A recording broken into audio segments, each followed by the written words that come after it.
वजीर सेहत हरीश राव ने नए 9 मेडिकल कॉलेजेस में तमाम तिबी सहूलियात की फराहमी को यकीनी बनाने के इकदाम करने की आला ओहदेदारों को हिदायत जारी की है।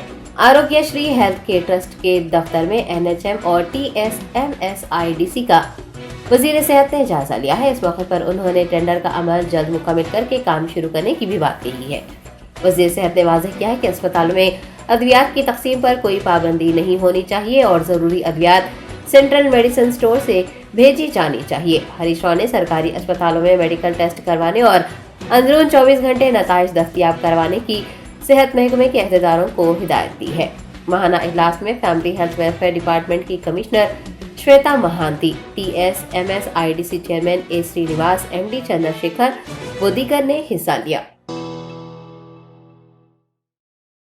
रियासती वजीर तलासानी श्रीनिवास यादव ने कहा है कि हैदराबाद शहर के मज़ाफात में वाक़े कोहेड़ा में जदीद सहूलियात से लेस एक होलसेल फिश मार्केट कायम किया जाएगा। वजीर बराए अफजाइश मवेशिया और माही परवरी तलासानी श्रीनिवास यादव ने इस ज़िम्न में एक जायजा इजलास मुनक्किद किया। उन्होंने कहा कि मुजवजा मछली बाजार के साथ साथ होलसेल मार्केट, कोल्ड स्टोरेज और कैंटीन की सहूलियात भी फराहम की जाएंगी। तलासानी श्रीनिवास यादव ने इजलास के दौरान ये भी इंकशाफ किया कि तेलंगाना की तश्कील के बाद माही परवरी के शोबे में गैर मामूली तरक्की हुई है और तश्कील के बाद से मछली की पैदावार में 1 लाख टन से बढ़कर 4 लाख टन का इजाफा हुआ है।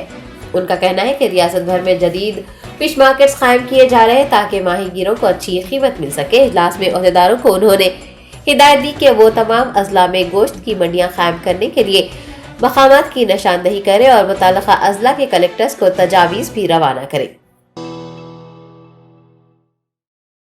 CBI ने पुराने शहर के 6 मकामात पर हफ्ते के रोज धावे किए हैं। CBI ओहदेदारों ने एक मारूफ ऑटोमोबाइल कंपनी की जानिब से बैंकों से लिए कर्ज को वापस न करने पर इन कंपनी के दफातर में तलाशी ली है। CBI बैंकों की शिकायत की बुनियाद पर मुकदमा दर्ज करते हुए ऑटोमोबाइल कंपनी की सरगर्मियों पर तवज्जो मरकूज की हुई है। जराये ने बताया कि पुराने शहर के इलाके आजमपुरा में भी एक ऑटोमोबाइल कंपनी के मुलाजिम के घर पर छापा मारा गया और कंपनी के दस्तावेजात और लेन देन की तफसीलात हासिल की गयी। CPM Kadapa city secretary A Ram Mohan ने मुतालबा किया है कि मरकजी और रियासती हुकूमतें इस्लाहात के नाम पर पावर सेक्टर को कमजोर करने की कोशिशों से बाज आ जाए। CPM पार्टी के ज़रिए एहतमाम हफ्ते को कड़पा शहर के पोल सर्कल में एक एहतजाजी मुजाहरा करते हुए स्मार्ट बर्की मीटर्स की तनसीब को रोकने और ट्रू ऐप चार्जेस को मनसूख करने का मुतालबा किया गया है। कबल एक रैली भी निकाली गई। राम मोहन ने एहतजाजी प्रोग्राम से मुखातिब होते हुए कहा कि मरकजी हुकूमत का रियासती हुकूमतों को बिजली के स्मार्ट मीटर्स लगाने पर मजबूर करना मुनासिब नहीं है। उनका कहना है कि स्मार्ट मीटर से कोई फायदा नहीं होगा, ये सिर्फ सारिफ पर इजाफी बोझ आयद करेगा। उन्होंने अवाम पर भी जोर दिया कि वो पावर सेक्टर की निजीकारी की कोशिशों के खिलाफ बड़े पैमाने पर जद्दोजहद के लिए तैयार रहे। CPM डिस्ट्रिक्ट कमेटी के अरकान दस्तगीर, कड़पा सिटी सेक्रेटरी ग्रुप के मेंबरान चंद्रा रेड्डी व दीगर ने इस एहतजाज में हिस्सा लिया। విద్యుత్ రంగంలో పెద్ద ఎత్తున సంస్కరణలు అమలు చేస్తూ ఉన్నాయి. దీని కారణంగా సామాన్య మధ్యతరగతి ప్రజానీకం విద్యుత్తును వినియోగించేటువంటి పరిస్థితి లేకుండా చేస్తూ ఉన్నది. తాజాగా రాష్ట్ర ప్రభుత్వం 200 యూనిట్లు దాటినటువంటి ప్రతి వినియోగదారుడికి ప్రతి ఇంటికి స్మార్ట్ మీటర్లు బిగించాలనేటువంటి నిర్ణయాన్ని అమలు చేయబోతూ ఉన్నారు. ఇది చాలా భారంతో కూడుకున్నటువంటి పని. నూతనంగా స్మార్ట్ మీటర్ బిగించడం వల్ల ప్రతి ఇంటి మీద 13,000 నుంచి 14,000 దాకా భారం పడబోతూ ఉన్నది. CPMగా మేము ఒకటే చెప్పదలుచుకున్నాం, విద్యుత్ రంగాన్ని ముక్కలు చేసి ప్రైవేట్ వ్యక్తులకు కట్టబెట్టే చర్యల్లో భాగంగానే స్మార్ట్ మీటర్లను తీసుకొస్తా ఉన్నారు. ఇదే ప్రజానికానికి ఏమాత్రం ఉపయోగం లేదు.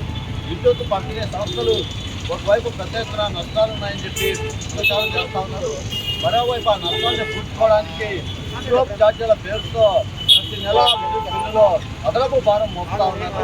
వీటితో పాటు విద్యుత్ రంగానికి స్మార్ట్ మీటర్ల ద్వారా అదనంగా వందల కోట్ల రూపాయల డబ్బులు భారం పడుతూ ఉంది. దీన్ని ప్రజానికం అర్థం చేసుకోవాలి.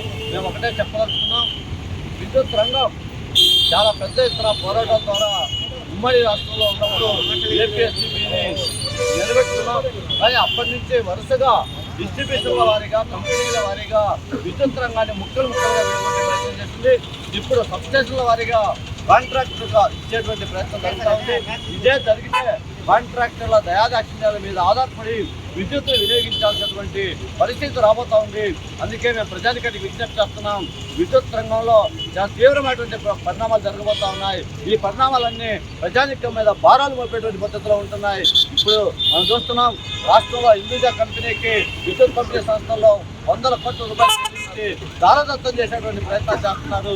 ఈ ప్రయత్నాలన్నింటినీ ప్రజానికం అర్థం చేసుకోవాలి. ఆ రకంగా రానున్న కాలంలో ఈ భారాలకు వ్యతిరేకంగా పోరాడానికి సిద్ధం కావాలని చెప్పి మేము చెప్తా ఉన్నాం. ఇప్పటికే స్లోప్ ఛార్జీలు వేశారు. స్లోప్ ఛార్జీలు ఎందుకండి? నష్టాలు వస్తున్నాయంటున్నారు. వినియోగదాడి వల్ల నష్టాలు రావట్లేదు. కంపెనీలు, డిస్ట్రిబ్యూషన్ సంస్థలు అనుసరిస్తున్నటువంటి విధానాల కారణంగా విద్యుత్ రంగంలో నష్టాలు వస్తున్నాయి. దానికి వినియోగదారులు ఏ రకంగా బాధ్యులు చేస్తారని చెప్పి సిపిఎం పార్టీ అడుగుతూ ఉంది. అందుకోసం దీని మీద రానున్న కాలంలో సిపిఎం పార్టీ ప్రజానికాన్ని కలుపుకొని, అన్ని రాజకీయ పార్టీలు కలుపుకొని ఈ పోరాటాన్ని తీవ్రతం చేస్తాం. ఈ పోరాటంలో ప్రజానికం కూడా కలిసి రావాలని చెప్పి మేము విజ్ఞప్తి చేస్తా ఉన్నాం.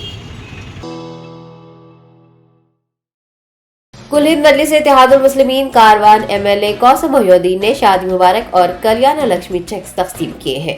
सरबराह कुल हिंद मजलिस इत्तेहादुल मुस्लिमीन वेस्ट असदुद्दीन ओवैसी की हिदायत पर कौसम मोहिउद्दीन ने दारुसलाम में गोलकुंडा मंडल के अहल अफराद को शादी मुबारक और कल्याण लक्ष्मी चेक्स सौंपे हैं। कुल 66 अफराद को 66,07,656 रुपये मालियती चेक्स दिए गए। गोलकुंडा एमआरओ समेत मुताल्लिका कॉर्पोरेटर्स, पार्टी के सीनियर कायदीन व कारकुनान इस मौके पर मौजूद थे। जनाब बैरिस्टर असदुद्दीन साहब की हिदायत पर हल्के कारवान के गोलकुंडा मंडल के शादी मुबारक के 76 शख्स को दिया गया दारुसलाम। और आज के प्रोग्राम के अंदर गोलकुंडा तहसीलदार साहिबा और हल्के कारवान के मस्जिद के तमाम कारपोरेटर्स, सदर मोहतमद के साथ आज का प्रोग्राम किया गया। मैं इस मीडिया के जरिए आवाम से अपील करता हूँ, आपकी बस्ती के जो भी मसला रहेंगे या मुझको, मेरे कारपोरेटर्स को या मेरी जमात के सदर मोहतमद को बताइए। इंशाअल्लाह आपके मसाइल को जल्द से जल्द करने की कोशिश। और इंशाअल्लाह करीब में शेखपेट मंडल और आसिफ नगर मंडल के भी इंशाअल्लाह 2-4 दिन के अंदर दिया जाए। शुक्रिया। 8 माह से लापता हो जाने वाली मोअम्मर खातून अपने घर वालों से मिलने में कामयाब रही हैं। ओल्ड एज होम में मां और बेटे के मुलाकात के जज्बाती मनाजिर देखे गए। सोशल वर्कर सफिया माही ने बताया कि 8 माह पहले ख्वाजा बेगम नामी खातून अपने घर के पास से लापता हुई थी। आज अपने बच्चों से उनकी मुलाकात हुई है और वो अपने घर भी लौट रही है। पिछले 8 महीनों से परेशान मां और बच्चों को एक दूसरे से मिलवाने में अहम रोल अदा करने वाले सभी अफराद बशमुल सहाफियों का सफिया माही ने शुक्रिया अदा किया है। अस्सलाम वालेकुम रहमतुल्लाहि व बरकातुहू। मैं सोशल वर्कर सफिया माही एनजीओ नारी निकेतन प्रेसिडेंट। आज 8 महीने के बाद एक वालदा उनके बच्चों तक पहुंच रही है। हमको बहुत खुशी हो रही और इसका रीज़न ये है कि कोई भी काम करते हैं तो हम लोग न्यूज़ों में पहुंचाते। 8 महीने से बच्चे उनके वालदा के लिए परेशान थे और 8 महीने के बाद एक वालदा उनके बच्चों तक पहुंची और उसका शुक्र तो पहले तो शुक्र गुजार और शुक्रिया अदा करते सारे मीडिया रिपोर्टर्स के जो ये न्यूज़ ये लोग कई दूर दूर तक पहुंचाया। ये न्यूज़ के वजह से ही उनके वालदा उनके फर्जंद तक पहुंच रहे और शुक्रगुजार शुक्रिया तहे दिल से अदा करते हम फरीद भाई का, जो कई ऐसे अनाथ लोग हैं, जो कई ऐसे बच्चे हैं जो माँ बाप को छोड़ दे रहे, उन्होंने उन लोग को बेटा बन के यहाँ पर पालते और यहाँ की टीम इन लोग की देखभाल करती। हम सबका तहे दिल से शुक्रिया अदा करते हैं। और हमारे साथ हमारे टीम मेंबर हैदर मेमन भी है, एनजीओ नारी निकेतन जनरल सेक्रेटरी, और ये भी हमारे साथ जुड़ के हर वक्त हमारा साथ देते। इनका भी हम शुक्र अदा करते क्योंकि इनके इन्हों न्यूज़ वायरल करने के वजह से ही आज एक माँ उनके बच्चों तक पहुँच रही। अल्लाह हाफ़िज़। अस्सलाम वालेकुम। मेरा नाम मोहम्मद यूसुफ़ है। हमारे वालदा जो ख्वाजा बेगम हैं 8 महीने से लापता थे। मैं हर तरीके से कोशिश कर लिया ढूंढने की, कहीं भी सर्च करने के बाद में नहीं मिले। तो हमारे दोस्त साहब जो है लिंक भेजे थे जिसके ज़रिए से मैं यहाँ तक पहुँचा हूँ। मैडम उन लोगों का शुक्रिया अदा करता हूँ। ये ओल्ड एज जो चला रहे madam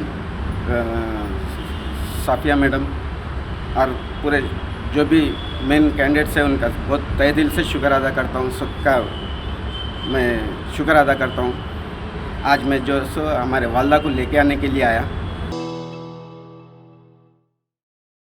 cinematography minister Talasani Srinivas Yadav ने निजाम कॉलेज ग्राउंड में मेरा क्रिकेट लीग का इफ्तिताह किया। क्रिकेट लीग के इफ्तिताह के मौके पर तलासानी ने कहा कि वज़ीर आला केसीआर खेलों के फरोग के लिए सख्त मेहनत कर रहे हैं और तेलंगाना के खिलाड़ी भी बैनुल-अक़वामी सतह पर मुख्तलिफ खेल मुकाबलों में शानदार कारकर्दगी का मुजाहरा करते हुए रियासत का नाम रोशन कर रहे हैं। उन्होंने बताया कि रियासत भर में टेलरिंग के पेशे से जुड़े नौजवानों को मुत्तहिद करने के लिए मेरा क्रिकेट लीग मुनक्किद किया जा रहा है। వ్యాప్తంగా ఒక 12 టీమ్స్ గేమ్స్ అనేది చాలా ప్రాధాన్యత కూడుకున్నటువంటి అంశం. రెండోది మేరు సంఘం పెద్దలకు, మేరు సంఘం కమ్యూనిటీ సభ్యులకు అందరికీ నేను అభినందనలు. ఏది చేసినా కానీ ఒక కమిట్మెంట్తోని వాళ్ళు సామూహిక వివాహ కార్యక్రమాలు కూడా బ్రహ్మాండంగా నిర్వహిస్తారు. అంటే రాష్ట్ర వ్యాప్తంగా ఉన్నటువంటి పేద మధ్యతరగతి కుటుంబాలని సెలెక్ట్ చేసుకొని కొంత మ్యారేజెస్ కూడా కమ్యూనిటీ ఆధ్వర్యంలో జరిగేటువంటి గొప్ప కార్యక్రమం అది. ఈ రోజు క్రికెట్ లీగ్ అనేది కూడా మేరా క్రికెట్ లీగ్ అనే కార్యక్రమాన్ని పెట్టడం, దీంట్లో మీరు చూస్తే యంగ్స్టర్స్ అంతా ఈ మధ్యన క్రేజీ కూడా తెలుసు, ఈ 2020 క్రేజీ ఎట్లా ఉందో కూడా తెలుసు. బ్రహ్మాండమైనటువంటి డ్రెస్ కోడ్ కూడా ఆర్గనైజ్ చేసి ఉదయం నుంచి సాయంత్రం వరకు అందరూ కూడా ఈ తాటి మీద ఉండి బ్రహ్మాండంగా ఈ కార్యక్రమాన్ని ఏర్పాటు చేయడం నిజంగా సంతోషించదగ్గ. पुराने शहर के इलाके मिस्रीगंज में वाक़े एक मस्जिद को तिजारत व दीगर कामों के लिए इस्तेमाल किया जा रहा है। शालीबंडा पुलिस हदूद के इलाके मिस्रीगंज चूने की भट्टी के करीब वाक़े एक मस्जिद को ज़ाती मफादात बिलखुसूस तिजारत के लिए इस्तेमाल किया जा रहा है। अहलियान मोहल्ला का कहना है कि मस्जिद में बाज़ाब्ता नमाजें अदा की जाती थी, लेकिन अब नमाजें अदा नहीं की जा रही हैं। मस्जिद के नाम पर गैर गलत काम किए जाने की भी अहलियान मोहल्ला ने शिकायत की है और मीडिया से बात करते हुए तमाम तफसीलात बताई है। आप बोलो पहले सीढ़ियाँ गई को तोड़े, ये बोलिए जो तोड़े उनकी लीजिए आप। जो आप केस बुक करिए लोगों के ऊपर, बिल्कुल गलत करिए। और जो पहले सीढ़ियाँ डाले उनके ऊपर भी महिले को महिले को पूरा महिला है पूरा मस्जिद की तरह से मस्जिद बनाओ। हाँ भाई मस्जिद है ना, मस्जिद के तरीके मस्जिद बनाओ भाई, मस्जिद के तरीके मस्जिद बनाओ, आप मस्जिद के तरीके से मस्जिद बनाओ। एक मस्जिद है जिसका नाम भी लिखा हुआ नहीं है और उसके ऊपर बहुत ज्यादा किराएदारों को भर लिया गया है और मस्जिद में औरतों को लाकर रखा जा रहा है। हस्बैंड वाइफ को रख रहा है मस्जिद के ऊपर। किराएदार में भी हस्बैंड वाइफ दोनों मिलकर रह रही और उसके साथ साथ मस्जिद में किराएदार और बकरियों को पाला जा रहा है और ब्लैक मैजिक के काम भी बस किए जा रहे हैं। और उसमें सबसे ज्यादा हैरत की बात यह है कि मस्जिद में वजूखाना और किसी भी चीज की ऐसी सहूलत नहीं है जिसको आप इसको मस्जिद कह सकें। और अगर आप लोग अपने कैमरों को पीछे की तरफ जूम करें, कहीं से भी नहीं दिख रही। अगर आप लोग अपने कैमरे को पीछे की तरफ जूम करें तो नीचे की एक मस्जिद कहते हैं, ऊपर की एक मस्जिद। और जब जहां वहाँ दूसरी मस्जिद का मिंबर बनाया गया, बिल्कुल उसके अपोजिट में ड्रेनेज का पाइप लगा दिया गया है। तो शुरू से हम लोग मोहल्ले के लोग रोकने की कोशिश करें, लेकिन गुंडागर्दी पे या किसी न किसी को सामने लेके आके बात कर रहे हैं। 2 मस्जिद है, एक मस्जिद पहले 3 थे। 3 वक्त की नमाज हो रही थी। मैं, हमारे मरहूम भाई मुकरम भाई थे यहाँ पे। हम लोग मिंबर के पास जाके बाज़ाब्ता अहादीस और कुरान की रोशनी में उनको रोके तो उनके साथ के जो लोग थे वो ये कहने लगे अगर आप हमारा गला काटते तो काट दीजिए, लेकिन हम नमाज यहीं पे पढ़ेंगे। इस अंदाज की वो हजरत गुफ्तगू करे। और एक मरतबा मैं खुद यहाँ पे रोक दिया था, मस्जिद को बाहर से बंद कर दिया था और मैं बोलने के लिए गया तो अंदर से लेडीज लकड़ियां लेके आए थे मेरे को मारने के लिए। जी तो ये हकीकत है भाई, सारा महिला का अच्छे तक कहीं से भी अगर मस्जिद अगर नजर आ रही तो आप बोलिए, यहाँ पर मस्जिद के काम को कोई नहीं रोक सकते। रोकेंगे भी कहीं को, सब पूरा मुस्लिम एरिया है, लेकिन जो है ना मस्जिद के हिसाब से ही नहीं दिख रही है। आप देख लो किधर से भी। और उसमें एक चीज ऐड मैं ये करना चाह रहा हूँ कि जब इमाम साहब को रोका गया तो इमाम साहब का बयान ये है कि नीचे की मस्जिद दरगाह के तहत कहते, ऊपर की मस्जिद उनके नाम पे है कहते। तो अभी एक और एक मस्जिद का मंसूबा था। आप हजरात ताज्जुब करेंगे कि मस्जिद वहाँ पे है और लोग नमाज यहाँ पढ़ते हैं, ईद की नमाज। और अक्सर ऐसा ही होता है ना, शरीयत के खिलाफ बिल्कुल जा रहे हैं और इसी अंदाज से वो अपना कारोबार या धंधा चला रहे हैं, जिसकी हमने मजम्मत खुले अल्फाज में की। भाई महल्ले वालों महल्ले वालों का कहना ये है कि आज तक यहाँ पर जनाजे की नमाज नहीं हुई। कहाँ तक ये बात सच है? हकीकतन सच है। नहीं, खाली उनके वालिद की जनाजे की नमाज हुई जिसकी खबर है वहाँ पर बनी हुई है और किसी की नहीं हुई। महल्ले वाले कोई जाते ही नहीं, गली कर डाले, बोलो गली कर दिए पूरी, अंदर जाने को जगह नहीं है। एक आदमी दरवाजा गेट खुलाओ, गेट खुला के देखो फिर। अगर कोई ये चाहता है कि देखें असल में लॉजिंग है तो वो गेट खुला के पूरा मस्जिद का मुहासिबा कर सकते हैं। जज़ाकल्लाह खैर। शालीबंडा पुलिस ने बंदरों की खरीदो फरोख्त कर रहे अफराद को हिरासत में लिया है। एनिमल वेलफेयर ऑफिसर्स की एक टीम ने जानवरों को बेचने वाले अफराद को पुलिस के हवाले किया है, जिनमें 2 कम उम्र बच्चे शामिल हैं। मीडिया से बात करते हुए सैयद तकी अली रजवी ने तफसीलात बताई। अस्सलाम वालेकुम, मैं Syed Taqi Ali Razvi, animal welfare officer Telangana state से। ये लोग बच्चे थे, माइनर बच्चे, ये जंगल से पकड़ के लाके सेल कर रहे थे। मंकी, बेबी मंकी है, 2 मंथ्स का फीमेल है, तो इसको पकड़ के लाके वाइल्ड लाइफ को सेल कर रहे थे सिटी में, यहाँ शालीबंडे पे से। इल्ला रहते अंबरपेट में, तो लेके आके इधर सेल कर रहे थे। हम इन लोग को व्हाट्सअप ग्रुप में पूरे सेल के वास्ते इसको डाले हुए थे। व्हाट्सअप जो एनिमल्स बेचने का ग्रुप रहता, उसमें मंकी डाले थे अल्लाह। तो हमारे वॉलंटियर जाके उन लोगों को ट्रैक करे, मतलब हम लोग परचेस करते बोल के उन लोगों को बोले, परचेस कर रहे हैं बोल के बुला के उन लोगों के पास से मंकी पकड़ लिए। तो 5000 रुपये में मंकी है भाई, एक भी रुपया। वहाँ से पुलिस को कौन बुलाया वहाँ पर? वहाँ से हम लोग फिर पकड़ के पीएस को ले लेके आगे, आप लोगों ने लेके आए? हाँ, पीएस को ले लेके आके फिर उन लोगों के पास से मंकी रेस्क्यू कर लिया। ये उनके पास कहाँ से आया, मतलब कौन ला के दिया उनको? लेके आया इला। ये क्या कर रहे हैं, ट्रैक कर लिए, ये डेली का धंधा बना लिया वाइल्ड लाइफ को सेल करने का। जहाँ बंदर, हिरन के चमड़ियाँ, ये वो बेचना ज़्यादातर कर रहे हैं ना। तो अभी ये माइनर बच्चे मिलके ये कामा करें तो फिर अपने सिटी का क्या होगा फिर।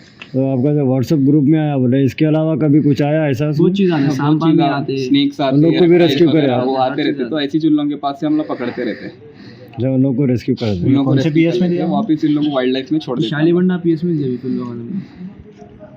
तो अभी यहाँ पुलिस वाले कितने लोगों को पकड़े इसमें? अभी 2 बच्चे, माइनर बच्चों को पकड़े। असल एक्यूज इमरान है।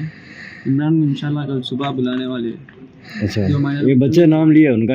हाँ, आधार कार्ड आईडी प्रूफ भी दे दिया बच्चे का, जो ओनर है। जो मतलब जो ये बच्चों के जरिए भेजा है आपके पास? 2 माइनर बच्चों के जरिए इन लोगों को सेल के वास्ते भेजा है, बच्चे बंदर के बेचारे। ओके। मरकजी अंजुमन खादिया और सीरतुन्नबी एकेडमी के ज़ेर एहतमाम नौजवानों को मंशियात की लानत से महफूज रखने, उन्हें जराइम से रोकने और इस्लामी तालीमात से आरास्ता करने के लिए एक खुसूसी मुहिम का आगाज किया गया है। फरजंद गाजी अहले सुन्नत हजरत अली खदरी की ज़ेर क़यादत पुराने शहर के इलाके फारूक नगर तिगलकुंटा से खुसूसी मुहिम शुरू की गई है।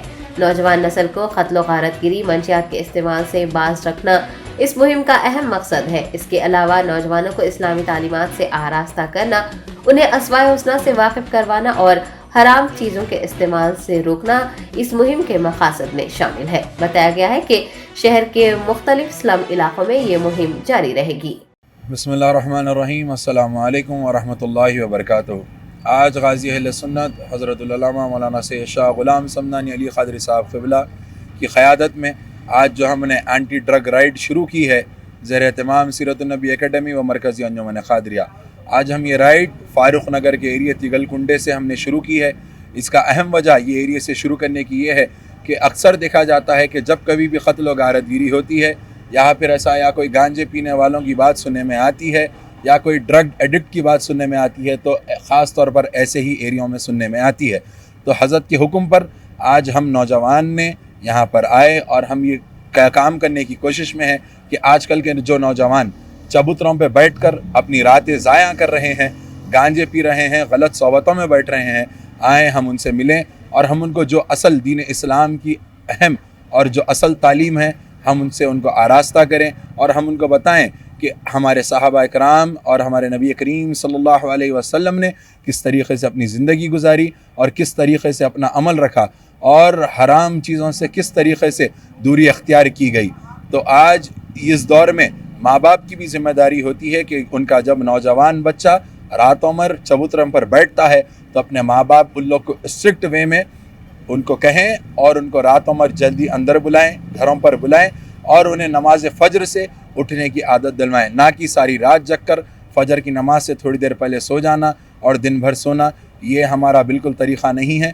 माँ बाप का भी अहम फ़रीज़ा ये है कि अपने बच्चों को, अपनी औलाद को गलत सोहबत से बचाएं, जिसमें से गलत सोहबत की जो वजह है, जो आज क़त्ल व गारतगिरी बढ़ रही है, ड्रग कंजप्शन बढ़ रहा है, हर चीज़ बढ़ रही है। तो हमारा ये हम सब मुसलमानों का फ़रीज़ा है कि इस चीज़ में एक दूसरे को साथ दें, एक दूसरे का हाथ पकड़ें और गाजी अहले सुन्नत मौलाना अली क़ादरी साहब क़िबला की क़यादत में ये मुहिम को आगे लेकर चलें। अस्सलामु अलैकुम व रहमतुल्लाहि व बरकातुहू। हमारा मेन फोकस जो है ख़ास तौर से वो इलाक़ों पे है जो थोड़े बहुत स्लम इलाक़े हैं और थोड़े इलाक़े जहाँ पर ड्रग कंजप्शन बहुत ज़्यादा हो रहा है और जहाँ पर हालिया में क़त्ल व गारतगिरी के क़िस्से ज़्यादा देखने को मिले, हम वो एरिया पर फोकस कर रहे हैं और इंशाअल्लाह अल्लाह तबारक व तआला हमें साथ देगा। नबी करीम सल्लल्लाहु अलैहि वसल्लम के सदक़े में ये मुहिम कामयाब होगी इंशाअल्लाह। अस्सलामु अलैकुम व रहमतुल्लाहि व बरकातुहू। शहर हैदराबाद में आज सुबह रहजनों ने मुख्तलिफ मकामात पर चेन स्नैचिंग की वारदातें अंजाम देकर हलचल मचा दी है। जराये ने बताया कि रहजनों ने उपल, नाचारम, उस्मानिया यूनिवर्सिटी व दीगर इलाकों में खवातीन के गले से सोने के जेवरात छीन लिए हैं। आज सुबह मोटरसाइकिल पर गेश्त करते हुए इन मुलजिमीन ने सड़कों और गलियों से गुजरने वाली खवातीन व लड़कियों को अपना निशाना बनाया। पुलिस को शुबा है कि वैन रियासती टोली इसमें मुलविस है। CCTV कैमरों की मदद से पुलिस ने रहजनों की तलाश का आगाज किया है। నా దగ్గరికి ఒక అతను వచ్చాడు. ఎన్ని గంటల ప్రాంతంలో జరిగింది? 7 గంటలు. ఎన్ని తులాలమ్మా? 2.5 తులాలు. ఎవరు లేరా మళ్ళీ మీతో ఉన్నప్పుడు? బైక్ మీద ఎంతమంది వచ్చారమ్మా? లేరండి. బైక్ మీద ఎంతమంది వచ్చారు? ఇద్దరు. మీ పేరు ఎక్కడమ్మా? జానకి. ఇక్కడ స్ట్రీట్ నెంబర్ 8 ఉండేది మీరు? అవునండి. కొండ వాళ్ళ పక్కకే పూల చెట్టు ఉందండి. పూలు కోసుకోవడానికి వెళ్ళాను. అతను వచ్చేసి సునీల్ శర్మ ఎక్కడ అని అడిగాడు. ఇంక నేను తిరిగేసరికి ఎవరని ఇంత దిగేసరికి అది